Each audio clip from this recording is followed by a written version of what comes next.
इसमें आपको याद करना ही पड़ेगा, चाहे मैं डेरिवेशन करा भी दूं ना, लास्ट में आपको यही समझ में आएगा कि सर याद ही करना है, कोई मतलब नहीं है। जहां पे समझाना था वेव ऑप्टिक्स में वहां बहुत समझाया, थर्मो में पूरा कॉन्सेप्ट देना था, पूरा फुल कॉन्सेप्ट दिया कि एटलीस्ट जो शुरू वाले जो टॉपिक्स हैं जिससे आपको कुछ समझ में आए, एटलीस्ट वो चीज क्या करो, उसको ग्रास्प करो और अपनी थ्योरी के क्वेश्चंस एटलीस्ट उससे करो। ठीक है, न्यूमेरिकल्स बहुत इजी है, थर्मो ये सब से कुछ न्यूमेरिकल आते भी हैं तो डायरेक्टली वही 5 प्रोसेस हैं, 4 प्रोसेस हैं जो इंपॉर्टेंट है जिससे आपको क्वेश्चन आने का है।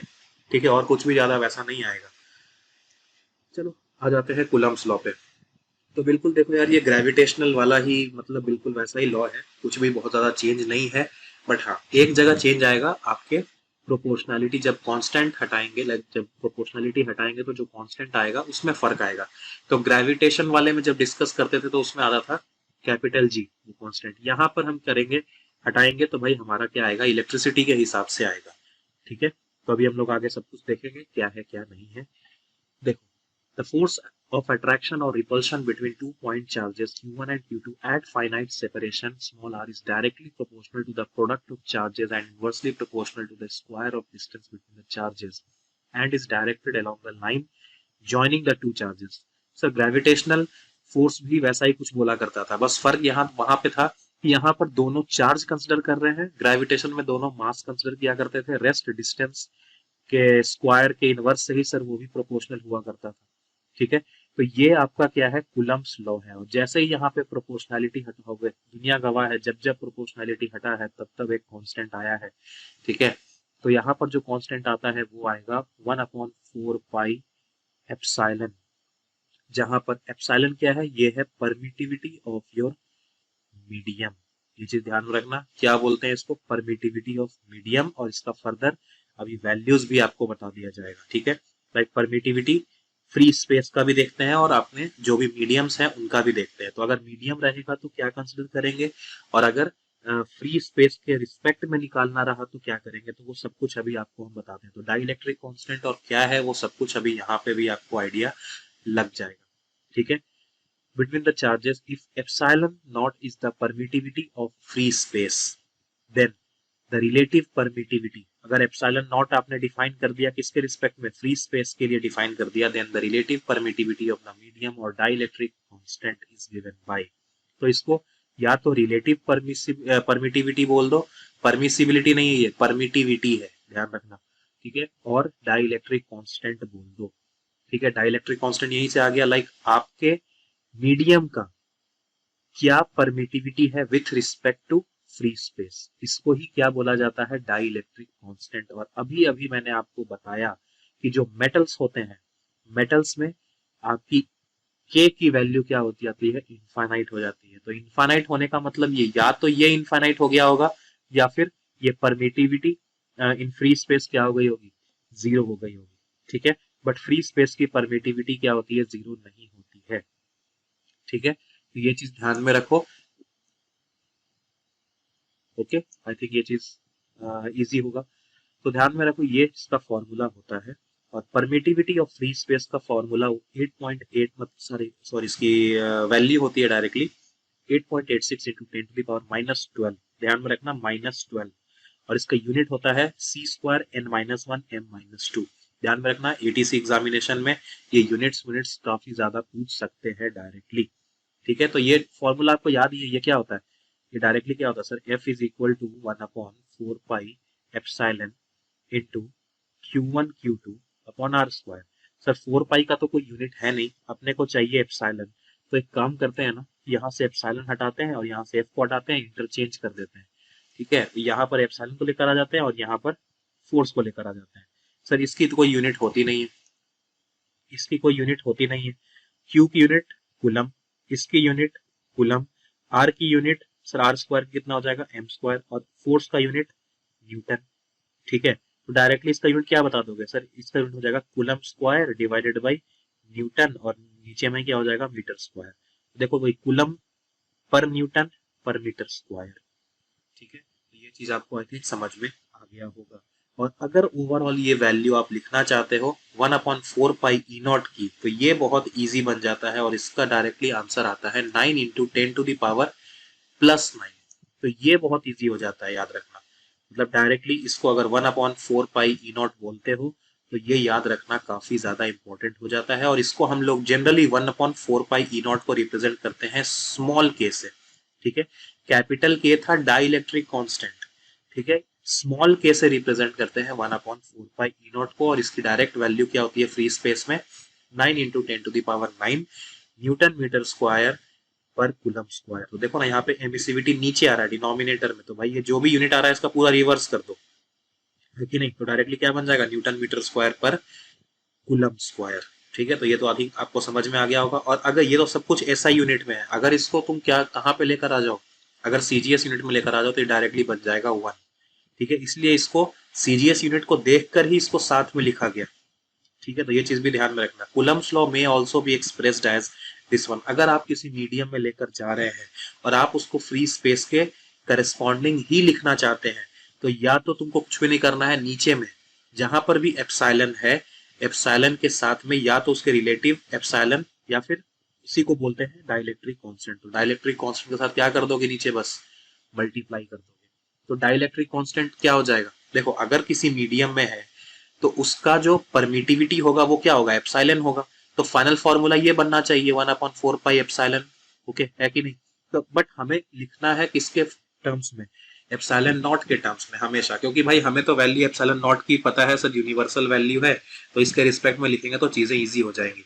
तो इसमें हमने कुछ नहीं किया। ER का फॉर्मूला क्या होता है sir, epsilon, epsilon upon E0। तो E0 और E0 कट गया, यहाँ पे क्या बचा सिर्फ 1/4 pi epsilon Q1 Q2 by R square. बचा कि नहीं बचा। इसलिए यहां पर क्या करते हैं, सिर्फ डिवाइडेड बाई क्या कर देते हैं, डाइलेक्ट्रिक कांस्टेंट से डिवाइड कर देते हैं। डाइलेक्ट्रिक कांस्टेंट को क्या बोलते हैं, relative permittivity of your medium, ठीक है। यहां तक तो सब कुछ आइडिया लग गया होगा। चलिए अब आगे देखते हैं। तो फोर्स को डायरेक्टली हम बोल सकते हैं K Q1 Q2 upon R square, ठीक है। जहां पर K को मैंने क्या बोल दिया 1/4 पाई एप्सिलॉन नॉट, जिसकी वैल्यू होती है 9 इंटू, ठीक है, स्मॉल के की वैल्यू क्या बोलोगे 9 इंटू 10⁹ और यूनिट यहां पर आपको गिवन ही है, अपोजिट ऑफ एप्सिलॉन नॉट, ठीक है। तो ये चीज ध्यान में रखना। तो ये कितना बन जाएगा, न्यूटन मीटर स्क्वायर पर कूलम स्क्वायर। तो यूनिट प्रॉपरली दिमाग में ध्यान में रखना, ठीक है। क्योंकि बहुत बार ये जो एमसीक्यूज आते हैं ना, ये जो 1 मिनट वाले क्वेश्चंस होते हैं, इसमें डायरेक्टली ऐसे ऐसे क्वेश्चंस भी बहुत जगह होते हैं, ठीक है। अब देखो यहाँ पर अब सब कुछ तुम्हें समझाया जाएगा कि ये डाइलेक्ट्रिक कांस्टेंट होता क्या है। अगर तुम बीच में कोई मीडियम इंट्रोड्यूस कर देते हो तो भाई डाइलेक्ट्रिक उसको क्या बताता है। देखो डाइलेक्ट्रिक का मतलब ये होता है, इसको तुम परमिटिविटी कांस्टेंट भी बोल सकते हो या फिर डाइलेक्ट्रिक कांस्टेंट भी बोल सकते हो। तो डाइलेक्ट्रिक कांस्टेंट का जो मतलब है वो यहाँ देखो, permittivity constant is a measure of inverse degree of permission of the medium for the charges to interact. मतलब ये इनवर्स डिग्री बोल रहा है, मतलब इनवर्सली रिलेशन है इसका किस चीज से related, permission of the medium for the charges to interact, कि भाई वो किस हद तक इन चार्जेस को इंटरैक्ट होने दे रहा है, लाइक एक दूसरे से लाइक अट्रैक्ट होने दे रहा है, ठीक है। तो अगर बीच में कोई मीडियम इंट्रोड्यूस कर देते हो तो होता क्या है कि भाई उनके बीच का जो अट्रैक्शन है वो क्या हो जाता है, कम हो जाता है, ठीक है। कहने का मतलब ये इनवर्स डिग्री की बात की गई है। मतलब ये कि अगर दोनों इजिली इंटरैक्ट हो जा रहे हैं, दैट मीन्स उनकी के की वैल्यू क्या है, ज्यादा है, ठीक है। ये चीज ध्यान में रखना। और अगर ये इंट्रोड्यूस बिल्कुल भी नहीं हो पा रहे, दैट मीन्स इनका जो के का वैल्यू है वो क्या है, काफी कम है। तो इस चीज से ध्यान रखना। पहले ही बताया था कि मेटल्स के लिए क्या होता है, डाइलेक्ट्रिक कांस्टेंट इंफिनिटी होता है, और जो ऑलमोस्ट आपके नॉन मेटल्स हैं, ठीक है, उनके लिए और वैक्यूम के लिए तो 1 होता ही है, ठीक है। तो ये सारी चीजें आपको क्या करनी है, ध्यान में रखनी है। वाटर के लिए ये और भी छोटा होता है, एयर के लिए फिर भी क्या है देख लो ज्यादा है, बट वाटर में तो ये देख लो और भी कम है, ठीक है। तो ये चीज भी ध्यान में रखना, dielectric constant of water is less than dielectric constant of air. Mica almost ठीक है, तुम इसको समझ सकते हो, होता तो तुमको वुडन जैसा ही होता है माइका तो, ठीक है। तो ये इसका होता है ऑलमोस्ट 3 to 6, और मेटल्स के लिए तुम डायरेक्टली बोल सकते हो इन्फिनिटी। तो ये चीज बस ध्यान में रखो। और अगर तुम बीच में कुछ इंट्रोड्यूस कर देते हो, ठीक है, अगर कोई मीडियम इंट्रोड्यूस कर देते हो जिसका डाइलेक्ट्रिक कांस्टेंट के है, तो वो तो डाइलेक्ट्रिक कांस्टेंट है ना, हमें तो मतलब किससे है, हमें मतलब है परमिटिविटी से। तो अगर कोई मीडियम तुमने इंट्रोड्यूस किया है तो मीडियम का परमिटिविटी कितना हो जाएगा, मीडियम परमिटिविटी मान के चलो कि तुमने एज्यूम किया एप्सिलॉन, और तुम्हें पता है उसका जो डाइलेक्ट्रिक कांस्टेंट होता है वो कैसे डिफाइंड होता है, उसका permittivity with respect to permittivity of free space. But हमको तो क्या चाहिए, हमको चाहिए ये। तो यहां से तुम क्या निकाल लोगे, E will be equal to epsilon not into K, निकालोगे कि नहीं निकालोगे। ठीक है, तो अब कुछ भी नहीं, फॉर्मूला में क्या कर दो, रिप्लेस कर दो। ठीक है, E के जगह पर E नॉट के लिख दो। तो जैसे ही फॉर्मूला में E नॉट के लिखोगे सो फोर्स बन जाएगा 1/4 पाई। E के जगह पे क्या लिख रहा हूं मैं, E नॉट के। ठीक है, और ऊपर में क्या बन जाएगा, Q1 Q2, और नीचे में और क्या आ जाएगा, आर स्क्वायर। ठीक है, और जब इसको तुम थोड़ा सा प्यार से देखोगे तो तुमको एक चीज दिखेगा, 1/4 पाई, ये वाला पार्ट तो पहले वाला ही था, इसको डैश मान लो, इसको तुम क्या बोल दो, फोर्स बोल दो। तो जो तुम्हारा एफ डैश है, जो भी तुम्हारा एफ डैश है वो क्या हो जाएगा, एफ बाई के हो जाएगा। दिख रहा है क्या, F dash will be equal to F by K. या फिर के क्या है सर, डाइलेक्ट्रिक कांस्टेंट। या फिर इन दोनों को आपस में इंटरचेंज कर दो, इंटरचेंज कर दो कि के को इधर भेज दो, एफ डैश को इधर भेज दो। ठीक है, तो डायरेक्टली क्या बन जाएगा, K will be equal to F upon ये एफ डैश। ठीक है, यही यहाँ पर लिख रखा है, एफ नॉट पहले वाला था और एफ डैश अभी वाला है। ये पहले वाला था, इसको एफ नॉट बोल दो। ठीक है, एफ डैश क्या हो गया, अभी वाला हो गया, तो ये बन गया आपका ये चीज। ठीक है, therefore we can conclude that the force between the charges becomes 1/k times when placed in a medium of dielectric constant k। तो भाई आप डाइलेक्ट्रिक कांस्टेंट को कुछ इस हिसाब से भी क्या कर सकते हो, डिफाइन कर सकते हो कि अगर आपने किसी डाइलेक्ट्रिक कांस्टेंट k का मटेरियल या मीडियम दो चार्जेस के बीच में इंट्रोड्यूस कर दिया तो उन दोनों के बीच में जो फोर्स ऑफ अट्रैक्शन है वो 1/k टाइम्स क्या हो जाएगा, कम हो जाएगा। ठीक है, तो इस चीज का भी खास ख्याल रखें। ठीक है, चलिए तो आगे हम लोग और भी देख लेते हैं। डाइलेक्ट्रिक और भी देखो दो दो टाइप्स की होती है। ठीक है, डाइलेक्ट्रिक, ये मटेरियल की बात करें, एक पोलर डाइलेक्ट्रिक और नॉन पोलर डाइलेक्ट्रिक। सिग्निफिकेंस बता ही दिया। डाइलेक्ट्रिक स्ट्रेंथ, ये बहुत इंपॉर्टेंट है, ये एक चीज है जिसको आपको समझना होगा यहाँ पर।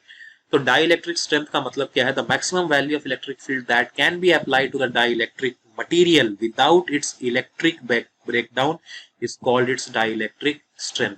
अच्छा, व्हाट इज द मीनिंग, मैं यहाँ पे कुछ बताना चाहता हूँ, what is the exact meaning यहाँ पर इस चीज का, विदाउट इट्स इलेक्ट्रिक ब्रेकडाउन। इसका मतलब होता है विदाउट आयोनाइजेशन, आयोनाइजेशन। ठीक है, मतलब कि डाइलेक्ट्रिक स्ट्रेंथ उस मटेरियल का वो स्ट्रेंथ होता है जो मैक्सिमम इलेक्ट्रिक फील्ड वो क्या कर सकता है, सस्टेन कर सकता है विदाउट एनी आयोनाइजेशन। अगर उससे ज्यादा इलेक्ट्रिक फील्ड आपने लगा दिया तो क्या हो जाएगा, तबाही हो जाएगी।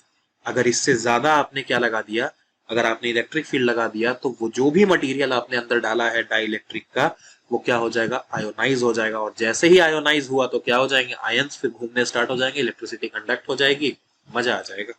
ठीक है, तो ये चीज भी ध्यान में रखने का है। ठीक है, अब लास्ट एक चीज और डिस्कस कर लेते हैं, difference between electrostatic force and gravitational force. Electrostatic force of course बहुत ज्यादा होता है as compare to gravitational force. ठीक है, आपको थोड़ा तो नॉलेज होगा कि हाँ सर ग्रेविटेशनल फोर्स क्या होता है, बहुत कम होता है। बट वही अगर इलेक्ट्रोस्टैटिक फोर्स की बात करें तो सर काफी ज्यादा इसका मैग्नीट्यूड होता है। ये अट्रैक्टिव भी हो सकता है, रिपल्सिव भी हो सकता है, बट ग्रेविटेशनल फोर्स हमेशा क्या रहता है, अट्रैक्टिव होता है। और ये डिपेंड करता है कि भाई नेचर कैसा है। ठीक है, ऑफ चार्जेस, पॉजिटिव पॉजिटिव है कि पॉजिटिव नेगेटिव है। ठीक है, बट ये किसी चीज पे डिपेंड नहीं करता, कोई ना मीडियम पे डिपेंड करता है, सिर्फ और सिर्फ उसके मास पे डिपेंड करता है, कौन, ग्रेविटेशनल फोर्स। ठीक है, और सबसे बढ़िया बात यह है कि ये दोनों के दोनों क्या फॉलो करते हैं, इनवर्स स्क्वायर लॉ फॉलो करते हैं किसके, डिस्टेंस का। ठीक है, इसलिए ये चीजें बहुत इजी हो गई। अब यहाँ पर बात करते हैं, क्योंकि सर बात आई है फोर्स की, तो फोर्स तो एक कैसा क्वांटिटी है, वेक्टर क्वांटिटी है, तो हमें तो चीजों को डिफाइन कैसे करना चाहिए, फोर्स के रिस्पेक्ट, लाइक एक वेक्टर के फॉर्मेट में भी तो डिफाइन करना चाहिए। तो हमने बोला कि ठीक है हम डिफाइन कर देंगे, बट यहाँ पर ध्यान में रखो कि जब डिफाइन करने लगेंगे तो हमारी जो इच्छा होगी ना वो ये होगी कि हम लोग क्या करें कि एक यूनिट वेक्टर लगाएं, लाइक जो भी डायरेक्शन है, जिस भी डायरेक्शन के अलोंग आपका इलेक्ट्रोस्टैटिक फोर्स काम कर रहा है, हम उसी डायरेक्शन में हम क्या करते हैं, एक यूनिट चार्ज क्या करें, सॉरी एक यूनिट वेक्टर क्या करें, प्लेस करें।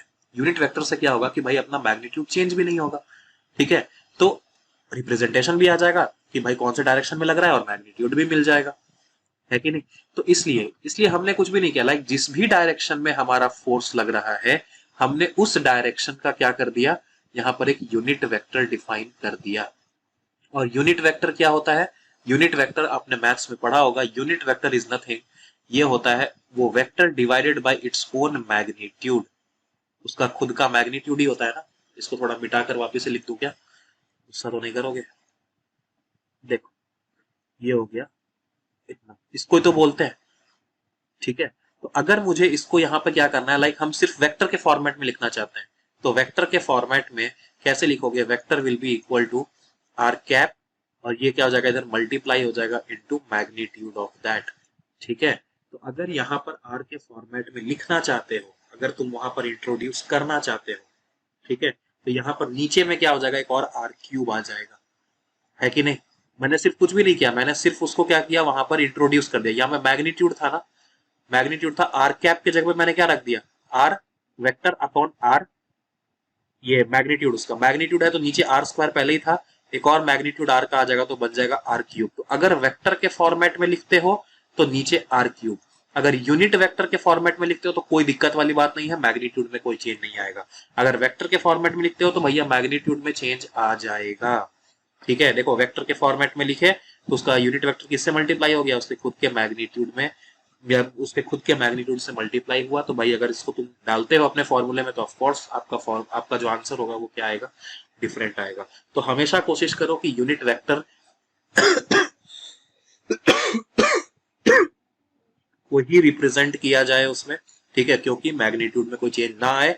हमारी इच्छा है कि भाई जो फोर्स वहां पर काम कर रहा है वो उसका मैग्नीट्यूड भी मिल जाए और उसका डायरेक्शन भी मिल जाए, बट ये नहीं कि डायरेक्शन रिप्रेजेंट करते करते उसका मैग्नीट्यूड चेंज कर दे, ये बेवकूफी मत करना। बट फिर भी क्योंकि फॉर्मेट है, ये जो फॉर्मेट है ना, बहुत बार एग्जाम में पूछा जाता है ये आर क्यूब वाला, तो ध्यान में रखना, कंफ्यूज करने के लिए दे सकता है, ठीक है। सो अब डिस्कस करते हैं कुछ केसेस जहां पर बाकी चीजों के बारे में जानेंगे और फिर न्यूमेरिकल कुछ 3-4 करके इस लेक्चर को खत्म करेंगे, ठीक है। तो देखो क्योंकि मैंने ऑलरेडी बता रखा था कि जो भी फोर्सेस होंगे तुम्हारे चार्ज पर, वो फोर्स क्या होता है, एक वेक्टर क्वांटिटी होता है। तो देखो जरूरी नहीं है कि सिर्फ अगर एक ही चार्ज है तो सामने उसके दूसरा ही चार्ज हो, और भी कुछ चार्जेस हो सकते हैं, लाइक यहाँ पर, ठीक है, लाइक आपका चार्ज ये है जो आप कंसिडर कर रहे हो, ठीक है। इसके साथ इंटरैक्शन के लिए और भी बहुत सारे चार्जेस हो सकते हैं, लाइक ये 2 है 3 है। अगर मान लो ये पॉजिटिव है, ये भी पॉजिटिव है, तो ये चार्ज क्या करेगा, ये इसको रिपेल करने की कोशिश करेगा। रिपेल करेगा तो मतलब ये इसके पास नहीं आने देगा, ये इसको अपोज करेगा। तो ये जो फोर्स है, ये सेकंड बॉडी जो है वो 1 पे कितना लगाया, ये इतना like force on 1 because of 2। इसका डायरेक्शन ऐसे शो करेंगे, ठीक है। अगर मान लो यहाँ पर क्या है, लाइक ये O3 है, मान लो कि ये नेगेटिव चार्ज है, तो ये क्या करेगा, ये इस पॉजिटिव चार्ज को अट्रैक्ट करेगा, मतलब अपनी तरफ खींचेगा, ठीक है। तो इसको वैसे शो करोगे, तो ये है फोर्स ऑन 1 बिकॉज ऑफ 3, तो इसको ऐसे शो किया जाएगा। और आपको दिख रहा होगा कि हाँ इस बॉडी पर आज 2 अलग अलग डायरेक्शन में हमारा क्या लग रहा है, फोर्स लग रहा है। अगर ये 0 डिग्री या 180 डिग्री या 90 डिग्री पे होता तो चीजें बहुत इजीली कैलकुलेट हो जाती, बट क्योंकि यहाँ पर इन दोनों के बीच में क्या है, ऑब्ट्यूस एंगल है, तो यहाँ पर आपको लगाना पड़ेगा वेक्टर लॉ ऑफ एडिशन, ठीक है, या फिर पैरेललोग्राम लगा लो या ट्रायंगल लॉ लगा लो, ये तुम्हारी इच्छा, ठीक है। तो ये सब आपके ऊपर है, तो यहाँ पे ध्यान में रखिए। अगर मान लो तुमने जितने भी फोर्सेस तुम्हारे पास लग रहे हैं, अगर तुमने सबको लाइक एक्स और वाई डायरेक्शन में क्या कर दिया है, रिजॉल्व कर दिया, लाइक जो टेढ़े फोर्सेस भी है ना उनको भी एक्स और वाई की तरफ रिजॉल्व कर दो, सबको अपना ऐड कर दो, तो फाइनली 2 ही डायरेक्शन में तुम्हें बचेगा। अब जैसे यहाँ पर देखो यही सारा इंटरेक्शन है कि एक पॉजिटिव चार्ज Q है और इसके वजह से इस पे फोर्स लग रहा है Q1 के वजह से भी और Q2 के वजह से भी, तो भाई ओवरऑल कितना फोर्स लगेगा। तो आपने सिंपली वेक्टर को ड्रॉ कर दिया और यहाँ पे आपने क्या कैलकुलेट कर लिया, उसका रिजल्टेंट, दैट्स इट, ठीक है। तो ये तो देखो बात हो गई नॉर्मली, मतलब ये वेक्टर लॉ ऑफ एडिशन है और कुछ भी नहीं, ठीक है। तो देखो वेक्टर के फॉर्मेट में चीजों को ऐसे लिखा जाएगा, अगर दोनों के दोनों क्या है, परपेंडिकुलर हैं, तो डायरेक्टली क्या हो जाएगा आपका root under F1 square plus F2 square, है कि नहीं? ये डायरेक्टली आपको पता होगा। सर अगर ये एंगल थीटा होता दोनों के बीच में, लाइक 90 डिग्री नहीं होता, तो तब यहाँ पर एक और जुड़ जाता रूट में ही, 2f1f2 cos थीटा। यही तो होता है वेक्टर लॉ ऑफ एडिशन, है कि नहीं? बट अगर 90 डिग्री पे है तो cos थीटा कितना हो जाएगा? 0। तो ये पूरा का पूरा टर्म ही क्या हो जाता है? गायब हो जाता है, और कुछ भी बात नहीं है। ठीक है। और अगर आपको एंगल निकालना है तो एंगल हमेशा से tan थीटा। अब ये tan थीटा, अब ये क्वांटिटी क्या है? ये क्वांटिटी है f1, और ये नीचे वाली क्वांटिटी कितनी है? f2। तो tan थीटा कितना हो जाएगा? f1 upon f2। तो थीटा कितना निकाल लोगे? यहाँ से थीटा निकल जाएगा tan इनवर्स, क्योंकि वैल्यूज तो आपको पता ही होंगी, तो f1 अपॉन f2। ठीक है। ऊपर में वेक्टर का साइन नहीं लगा रहा, मतलब डायरेक्टली समझ जाना कि मैग्नीट्यूड है। अगर कोई ऊपर में वेक्टर का साइन लगा देता है और फिर इसका मैग्नीट्यूड लिखना होता है, तब मॉड्यूलस साइन लगाते हैं। बट अगर मैं ऊपर में वेक्टर का रिप्रेजेंटेशन दे ही नहीं रहा, तो डायरेक्टली मैं उसकी मैग्नीट्यूड की ही बात कर रहा हूं, समझ लेना। ठीक है। तो ये चीज तो देखो, आई थिंक समझ में आया होगा।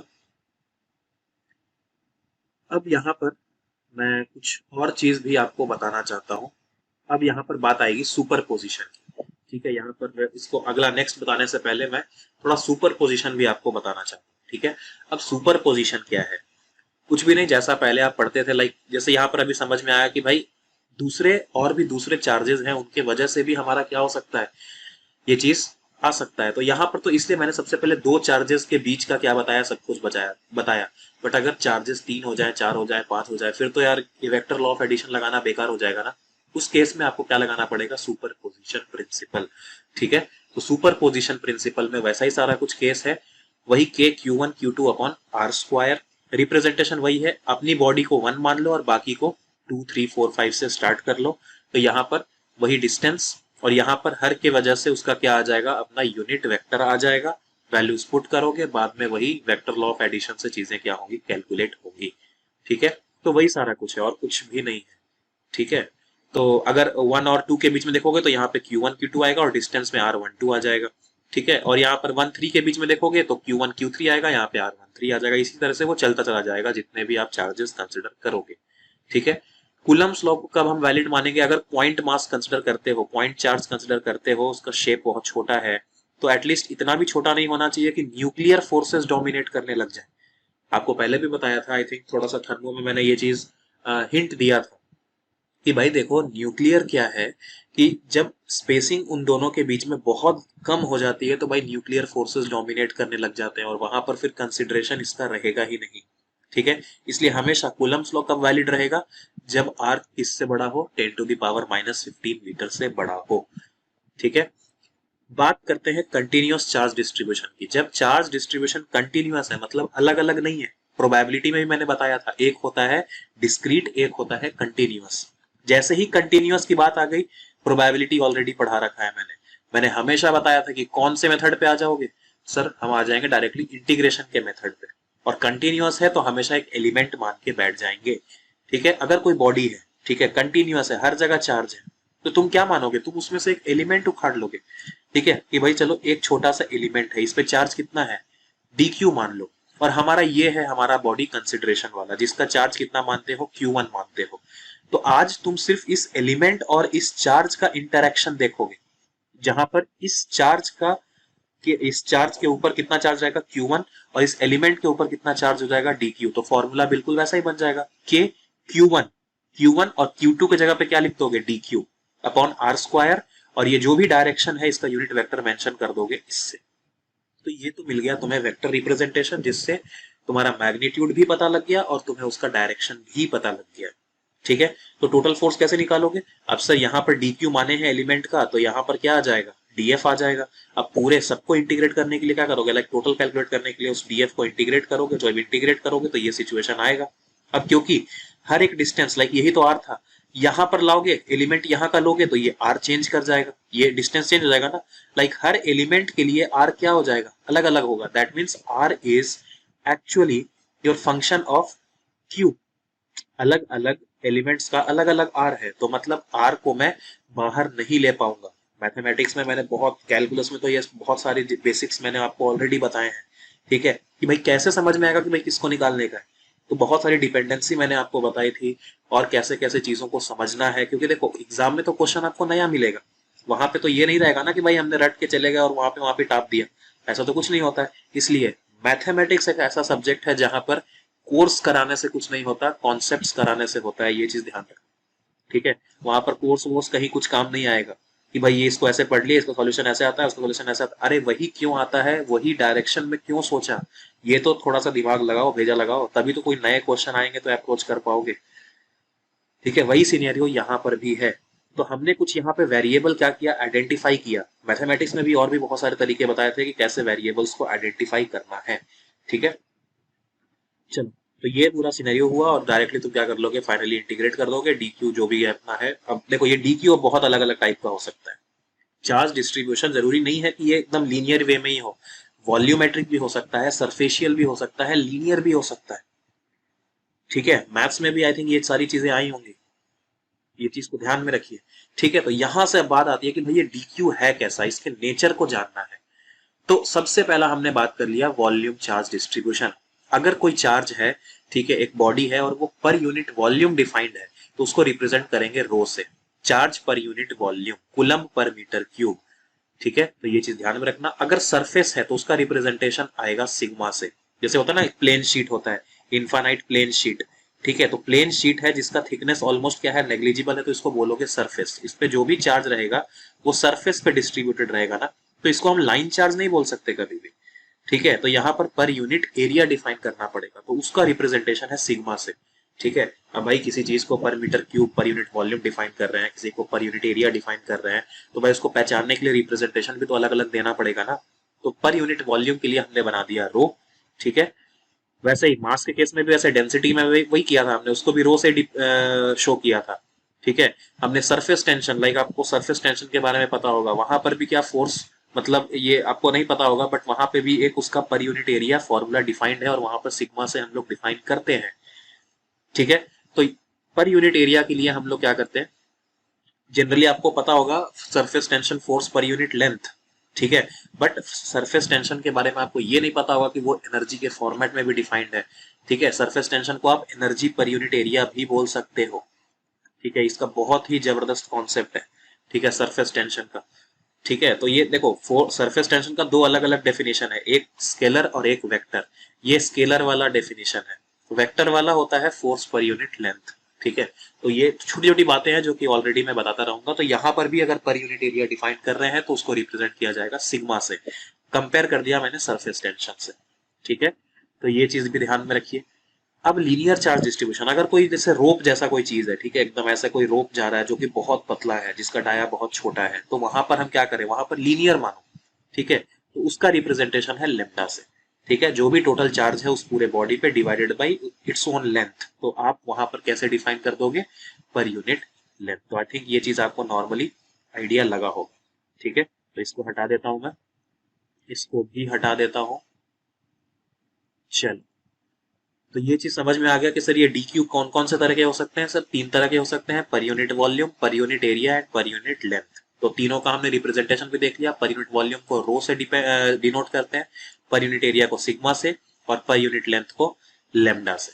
ठीक है, तो अब यहाँ पे बात आ गई कि ये तो चलो अगर यूनिफॉर्मली डिस्ट्रीब्यूटेड है तब तो ये, अगर नॉन यूनिफॉर्मली हो गया फिर आपको आना पड़ेगा डिफरेंशियल वाले फॉर्मेट में।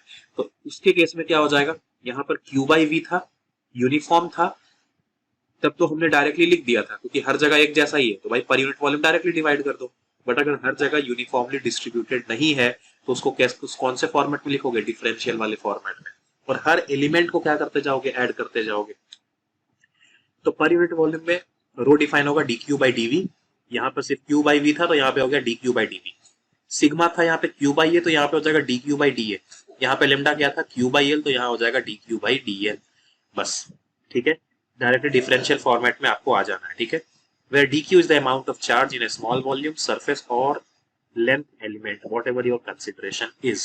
ठीक है, in general when there is a distribution of direct and continuous charge bodies we should follow the following steps to find force on the charge q due to all the charges. अगर number of charges बढ़ जाए या फिर कहीं पे बहुत ज्यादा continuous charges bodies को डाल दिया जाए, डायरेक्ट बॉडीज को डाल दिया जाए, तो वैसे केस में कैसे चीजों को तुम फाइंड आउट करोगे। तो सबसे पहले एक ओरिजिन फिक्स कर लो, जिस पॉइंट के अलोंग तुमको क्या करना है, सब कुछ डिस्टेंस कैलकुलेट करना है। ठीक है, जनरली हम उस चार्ज पे ही उस ओरिजिन को मान लेते हैं, जो चार्ज हमारा कंसिडरेशन होता है जिसपे हमें फोर्स निकालना होता है, हम उसी को अपना ओरिजिन मान लेते हैं। ठीक है, और उसके बाद draw the forces on Q, जो भी आपने चार्ज कंसिडरेशन में लिया है उस पे जितने भी डायरेक्शन से फोर्सेस लग रहे हैं, जितने भी दूसरे चार्जेस की वजह से फोर्स लग रहे हैं, उन सब का डायरेक्शन के सहित उसको क्या कर लो, वहां पर रिप्रेजेंट करो। उसके बाद अगर कोई टेढ़ा है तो सबको रिजॉल्व मार दो एक्स और वाई डायरेक्शन में, और लास्ट में सबका समेशन कर दो, एक्स वाले का सबका समेशन, वाई वाले का समेशन अलग, और लास्ट में सिर्फ क्या कर लो, एक्स और वाई दोनों आपस में परपेंडिकुलर होते हैं, इसलिए root under summation F X square plus summation F Y square करके फाइनल आंसर अपना निकाल दो। और अगर फिर भी रिजल्टेंट निकालना हो तो टेन थीटा से तुम क्या कर सकते हो, कैलकुलेट कर सकते हो। सेम एग्जैक्टली वही नीचे वाला प्रोसेस जो कि मैंने आपको बताया। ठीक है, तो ये तो रहा इसका कहानी। तो भाई अब क्योंकि ये लीनियर चार्ज सब कुछ बता चुका हूं मैं, तो भाई अब फोर्स लीनियर चार्ज की वजह से कैसे निकालोगे। अब लीनियर चार्ज के केस में हमने तो क्या डिफाइन कर दिया, डी क्यू डिफाइन कर दिया, और डिस्टेंस क्या डिफाइन किया, डिस्टेंस डिफाइन किया कि भाई चलो उसका जो भी हमने ये एलिमेंट कंसिडर किया है, चार्ज क्यू से उसका डिस्टेंस क्या है एक्स। और लिमिट कैसे डिफाइन करोगे, लिमिट डिफाइन करोगे ऐसे, लाइक क्यू से सबसे पहला एलिमेंट यहाँ पे स्टार्ट हो रहा है, तो क्यू से कितना दूर है, ए डिस्टेंस दूर है, और मैक्सिमम कहां तक जा रहा है, ये यहां तक जा रहा है। ठीक है, तो ये पूरा डिस्टेंस कितना है, ये मान लो ये पूरा इसका रॉड का लेंथ है एल, तो भाई मैक्सिमम लास्ट स्ट्रिप कहां तक जाएगा, इसका लास्ट सर ए प्लस एल तक जाएगा। ठीक है, तो यहां पर इसलिए लिमिट इसका स्टार्ट होगा ए से और जाएगा ए प्लस एल तक। ठीक है, इतना तो आइडिया लग जाता है, यहाँ ए से स्टार्ट होगा और ए प्लस एल तक जाएगा। ठीक है, तो ये डी क्यू और डिवाइडेड बाई एक्स स्क्वायर, वही K Q one Q two upon R square. अब ये डी क्यू डिफाइन कर लिया हमने किस पे, क्यू तो अपना फिक्स है, जो भाई अपना सिस्टम हमने जिसको कंसिडर किया है वो तो फिक्स है, वो तो कांस्टेंट है, उसको तो चेंज नहीं कर सकते। हाँ, बट अगर कोई चार्ज डिस्ट्रीब्यूशन है, कोई कंटिन्यूअस चार्ज डिस्ट्रीब्यूशन है, तो उसके करस्पॉन्डिंग हमें डी क्यू मानना पड़ेगा। ठीक है, अब क्योंकि यहां पर लीनियर चार्ज डिस्ट्रीब्यूशन था, तो तुमने क्या कर दिया, इसको या तो उसको लेमडा मान लो, लेमडा को बोल सकते हैं क्यू बाई एल, यहाँ पे उसको म्यू कंसिडर कर लिया इन्होंने और कुछ भी नहीं। ठीक है, तो अब यहाँ पे एल के जगह पे डी एक्स मार दिया, क्योंकि डिफरेंशियल फॉर्मेट में था, तो इन्होंने क्या कर दिया, यहाँ पे डाल दिया डी। ठीक है, यहाँ डाल दिया डी और यहाँ पे डाल दिया एक्स। ठीक है, और कुछ भी नहीं किया इन्होंने, और उसके बाद क्या कर दिया, डी क्यू निकालना था, डी क्यू कितना हो गया, लेमडा इंटू डी एक्स। अब यहाँ पे लेमडा के जगह पे म्यू कंसिडर कर लिया इन्होंने। ठीक है, अलग अलग मतलब रिप्रेजेंटेशन लेते रहते हैं अननेसेसरी कंफ्यूज करने के लिए, तुम्हारी इच्छा तुम लेमडा ले लो, कोई इसमें कोई तुमको रोकने नहीं जाएगा। तो इसको यहाँ पर लेमडा कर दो, लेमडा इंटू डी एक्स, यहाँ पे lambda is equal to Q by L, और यहाँ पे भी इसको लेमडा कर लो, यहाँ पे भी इसको लेमडा कर लो, लाइक अपना रिप्रेजेंटेशन चेंज नहीं करने का। ठीक है, बुक्स में कुछ भी दे रखा हो, मैं डायरेक्टली यहाँ से फोटो ही चिपका दिया है, ताकि अननेसेसरी चीजों क्या हो जाए, लाइक समझ में आ जाए, थोड़ा सा बुकिश लैंग्वेज भी समझ में आए, क्योंकि इस चैप्टर से जो क्वेश्चंस थोड़े से आते हैं ना, हल्के से बुकिश लैंग्वेज में आते हैं, इसलिए मैंने समझा। और क्योंकि स्ट्रेट फॉरवर्ड भी है यार, तो अननेसेसरी इसको अलग तरीके से बताने से कोई मतलब नहीं है, और अपने को ही पता है इसमें फॉर्मूला रटने पड़ेंगे, तो मैं थोड़ा सा समझा दे रहा हूँ, रटना आसान हो जाएगा, बाकी रटना तो पड़ेगा ही, इसका कोई दूसरा उपाय नहीं। ठीक है, तो एक तो रहा ये वाला सीन। तो अब यहाँ पे कुछ नहीं करोगे, के की वैल्यू है कांस्टेंट, और जो अपना कंसिडरेशन है क्यू, ये भी क्या हो जाएगा, कांस्टेंट। तो ये वाला भी कांस्टेंट, और उसके बाद के one upon four pi epsilon not, ये भी कांस्टेंट, तो ये दोनों को बाहर ले लो। और लेमडा, अब क्योंकि ये पर यूनिट लेंथ है, ये तो हमेशा कांस्टेंट ही रहेगा, तो लेमडा को भी बाहर ले लो, तो नीचे क्या बचा, सिर्फ वन अपॉन एक्स स्क्वायर और डी एक्स। सिंपली अपने लिमिट में क्या कर दो, इंटीग्रेट कर दो, integration of one upon x square कितना होता है, माइनस वन अपॉन एक्स, और बाकी सिंपली वैल्यू पुट करो, तुम्हारा आंसर आ जाएगा न्यूटन से। ठीक है, ये पूरा का पूरा क्या है, कंक्लूजन, इसको आपको मैं ड्रॉ करके देता हूँ। ठीक है, क्योंकि फोर्स का फॉर्मूला क्या होता था, फोर्स होता था सर के क्यू वन, इसको स्मॉल के बोल रहा हूँ, ठीक है, small K Q one Q two upon R square. अगर कोई बोलता है कि मैं उन दोनों के बीच का डिस्टेंस के टाइम्स इंक्रीज कर दे रहा हूँ, ठीक है, केस वन में बोल दिया गया कि जो आर डैश है वो के टाइम्स ऑफ आर है, तो जब उसका स्क्वायर करोगे, एफ डैश जब तुम निकालोगे, केस वन का बता रहा हूं मैं यहाँ पे, उसका स्क्वायर का ये कितना आ जाएगा, के क्यू वन क्यू टू। अगर तुमने कुछ इंक्रीज कर दिया है, ठीक है, यहाँ पे ये क्या किया, के टाइम से इंक्रीज किया, तो इससे क्या बनेगा, के इंटू आर का होल स्क्वायर, तो ये बन जाएगा के स्क्वायर आर स्क्वायर, और ये तो पहले वाला ही फोर्स था, है कि नहीं, तो ये बन गया एफ अपॉन के स्क्वायर। तो इतना तो दिख गया कि भाई जो पहले वाला फोर्स से जो नया वाला फोर्स आया है, पहले वाले से वन अपॉन के स्क्वायर टाइम्स क्या हो गया, वो हो गया है, दैट मीन्स के स्क्वायर टाइम्स घट गया है, क्योंकि डिवाइड में है ना। सेम चीज हो जाएगा किसके रिस्पेक्ट में, अगर तुम वही के टाइम्स क्या कर दोगे, डिक्रीज कर दोगे। के टाइम्स अगर डिक्रीज कर दोगे मतलब आर डैश क्या हो गया, आर बाई के, और आर बाई के करोगे केस नंबर 2 में, ठीक है। तो एफ डैश क्या हो जाएगा, वही के Q1 Q2 तो रहेगा ही सही, नीचे में आर के जगह पे क्या लिखोगे, बस पहले आर बाई के। अब ये नया आर है तुम्हारा, अब इसको क्या करोगे तुम, स्क्वायर करोगे। तो भाई के Q1 Q2 upon are square तो हो जाएगा, बट ये जो डिवाइडेड का जो के स्क्वायर आएगा, ये न्यूमरेटर में जाके के स्क्वायर बन जाएगा और ये बनेगा के स्क्वायर, और के Q1 Q2 upon are square को लिखोगे तुम एफ। तो भाई अब अगर तुम क्लोज लेकर आ रहे हो तो ऑफकोर्स फोर्स तो ज्यादा बढ़ेगा ही सही, ठीक है। और डिस्टेंस की बात हुई है तो भाई उसके तो स्क्वायर से वेराई करता है। तो अगर पास आ रहा है तो के स्क्वायर से मल्टीप्लाई, अगर दूर जा रहा है तो के स्क्वायर से डिवाइड। इतना तो आइडिया लग गया होगा। ये तो मैं पहले ही बता चुका हूँ कि अगर कोई डाई इलेक्ट्रिक कॉन्स्टेंट अगर घुसा देते हो तो भाई के टाइम्स क्या हो जाएगा, फोर्स कम हो जाएगा, ठीक है। when a medium of dielectric constant K between the charges is replaced by another medium of dielectric constant K dash, अब जब तुम replace कर रहे हो then the force decreases or increases by K upon K dash, मतलब अब ratio ले लो, ठीक है। तो ये चीज ध्यान, times according as K dash is greater than K और K dash is less than K, मतलब तुम सिंपली क्या कैलकुलेट करोगे उसके केस में, अगर पहले क्या था डाइलेक्ट्रिक कांस्टेंट, क्या था पहले K था, अब क्या हो गया K डैश, तुम नॉर्मली चेक कर लो कि भाई K अपॉन K डैश क्या आ रहा है, ठीक है। K अपॉन K डैश अगर ये लेस देन 1 आता है मतलब फाइनली क्या हो जाएगा, उतना ही टाइम्स तुम्हारा फोर्स क्या हो जाएगा, कम हो जाएगा। अगर ये ग्रेटर देन आ रहा है तो उतना ही टाइम्स तुम्हारा फोर्स क्या हो जाएगा, इंक्रीज कर जाएगा, ठीक है। तो यही नॉर्मल सा चीज है। नॉर्मली देखो यार, उसको दो इक्वेशन लिखकर क्या कर लो, दोनों को डिवाइड कर लो, वही चीज वापस से आ जाएगी और कुछ भी नहीं, ठीक है। और कुछ भी नहीं, जैसे लाइक मैं यहाँ पे लिख के बता दे रहा हूँ, ठीक है, क्योंकि नीचे में थोड़ा सा स्पेस होगा तो मैं यहाँ पे लिख के बता दे रहा हूँ। यहाँ केस नंबर 4 की बात हो रही है ना, वहाँ पे जैसे पहला केस हमने यहाँ पे ये पढ़ा था जब डिस्टेंस इंक्रीज किया, दूसरा केस ये पढ़ा जब डिस्टेंस डिक्रीज किया, तीसरा केस जब डाइलेक्ट्रिक डाल दिया, और अब ये डाइलेक्ट्रिक को एक्सचेंज कर दिया, ठीक है।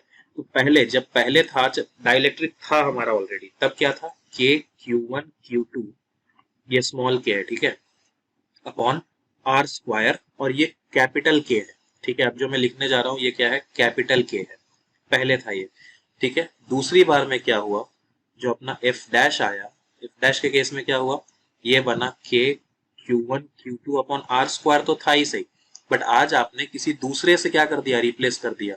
तो दूसरा कौन सा डाला है भाई, के डैश डाला है कि नहीं। तो अगर आपको दोनों का क्या करना है, फोर्स को कंपेयर करना है, एफ या एफ डैश, नया फोर्स को कंपेयर करना है, तो नया फोर्स को कैसे कंपेयर करोगे, एफ डैश अपॉन एफ। देखो कि ये के डैश डिनोमिनेटर में था, इनवर्स में था, तो अगर ऊपर में एफ डैश लिखा तो यहाँ पर क्या आएगा, यहाँ पे के डैश आएगा, और यहाँ पर ये क्या हो जाएगा, के हो जाएगा, बस इसलिए के अपॉन के डैश निकालते हैं यहाँ पर, ठीक है। और यहाँ से डायरेक्टली क्या हो जाएगा, F dash will be equal to K upon K dash, ये एफ इधर चला जाएगा तो ये बन जाएगा बस। तो भाई अगर ये के अपॉन के डैश क्या हो जाए, ग्रेटर देन आ जाए, ये अगर ग्रेटर देन 1 आ जाए तो भाई नया फोर्स क्या हो जाएगा, इंक्रीज कर जाएगा। अगर ये के upon K dash less than 1 आ जाए तो नया फोर्स क्या कर जाएगा, डिक्रीज कर जाएगा। So it simply depends upon कि भाई कौन से मीडियम से आपने रिप्लेस किया है, उसका डाइलेक्ट्रिक कांस्टेंट क्या है, दैट्स इट, और कुछ भी नहीं, ठीक है। अब चलो फटाफट न्यूमेरिकल कर लेते हैं, ठीक है। एकदम इजी लेवल से स्टार्ट करते हैं बिल्कुल।